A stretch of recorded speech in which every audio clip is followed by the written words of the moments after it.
Sometimes a humble start is all the start you need. Here's what you need to know about a true Star Citizen classic, the Aurora MR. This is University of Stanton.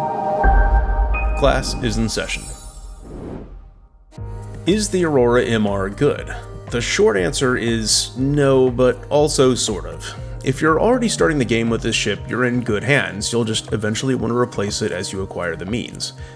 The Aurora MR, or Mark, is one of the two low-cost starter pack ships alongside the Mustang Alpha on the RSI website that will get you access to Star Citizen for $45 US, which is usually further discounted during seasonal sales. It also sells as a standalone ship for a $30 US pledge and is one of the cheapest ships for in-game currency, available at Lorville's New Deal shop for around 680,000 AUEC. Although its billing as a light fighter isn't quite an accurate description, we can charitably class it as a starter ship, as it grants a reasonable entry point into most avenues of gameplay. As a note, this effectively covers the other Aurora variants as well, which include the CL, ES, LX, and LN. There are no differences between them meaningful enough to be worth purchasing separately. This is a single pilot ship with one bed and no other seating or crew positions. There are no physical slots available for personal weapons or shared storage, and the onboard personal inventory has a capacity of 0.71 SCU, which is roughly enough for 2 suits of medium armor, plus a few personal weapons or utilities.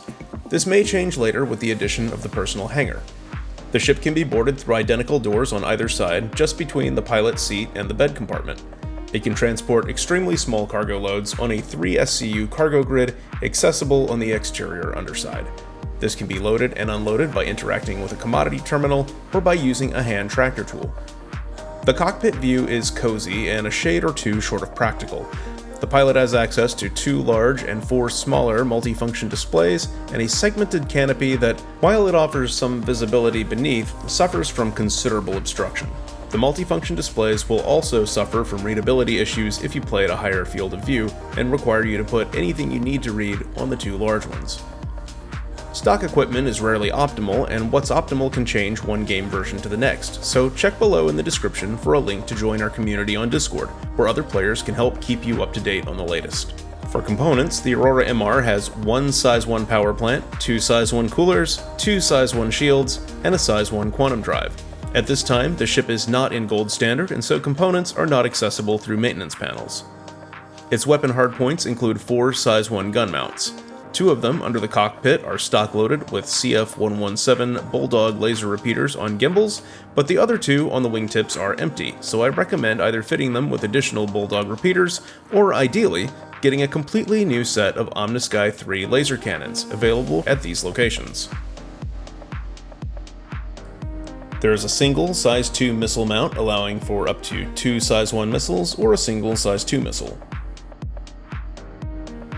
At present, the Master Mode's update of 3.23, cooling mechanics are not implemented, power plants provide far more power than most anything draws, and power plant distortion shutdown stats have been flattened, so cooler and power plant replacement are not necessary.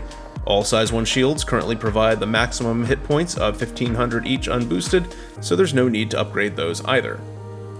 The Aurora MR, like the other models, has an SCM speed of 225, forward boost of 450, and reverse boost of 260. In nav mode, this top speed increases to 1200, similar to many other light fighters, but slower than some other interceptors and even other starter ships. It has a pitch yaw roll profile of 46, 46, 140, boostable to 55.2 pitch and yaw and 168 roll, significantly worse than dedicated light fighters and even most ships around its size. It struggles to approach its SCM speed in atmosphere and will frequently bounce back into its flight path when you try to turn at these speeds. The fuel tank holds a decent 671 liters of quantum fuel for a size 1 quantum drive. If you'd like to improve the speed a bit, we recommend an upgrade to the Voyage drive, available at Cousin Crow's in Orison and Platinum Bay at Bygenie Point or Crew L4, which offers improved speed while maintaining the maximum range of 73.6 gigameters, allowing you to clear almost any jump in Stanton without refueling. It can clear a 25 gigameter trip in just under 4.5 minutes, and a 50 gigameter trip in just over 7 minutes with this upgrade. Although the Aurora MR has two size 1 shields like other light fighters, its total hull hit points of 5740 is roughly only 2/3 or less of theirs, so any damage slipping past the shields will become a problem fast. Its saving grace in this regard is its smaller profile, particularly head-on, which allows it to escape some hits that larger hulls will catch.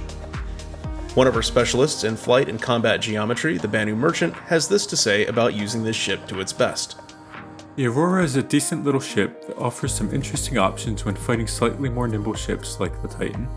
While she won't win a brawl against better armed opponents, a careful pilot will be able to limit their opponent's options by continuously moving in a direction opposite the opponent's movements, thus limiting the range at which the opponent is able to outpace the Aurora's rotational rates. Of course, dual size 1 weapons will never match the firepower of even the smallest dedicated combat ship, and we advise anyone flying the Aurora to avoid combat in the interest of personal safety. As I've said, the Aurora MR fills the role of a starter ship adequately. It is simple, personable, and will teach you what you need to know about basic ship operation. It will provide an introduction to most game loops, but other ships are certainly where your attention should be focused. The Aurora MR is a bare bones starting point.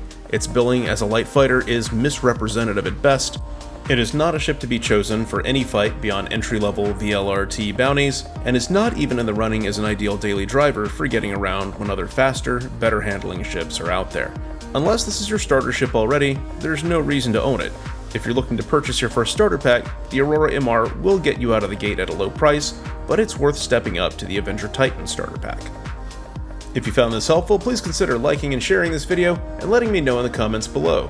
The more I hear, the better we can make University of Stanton for new and veteran citizens alike.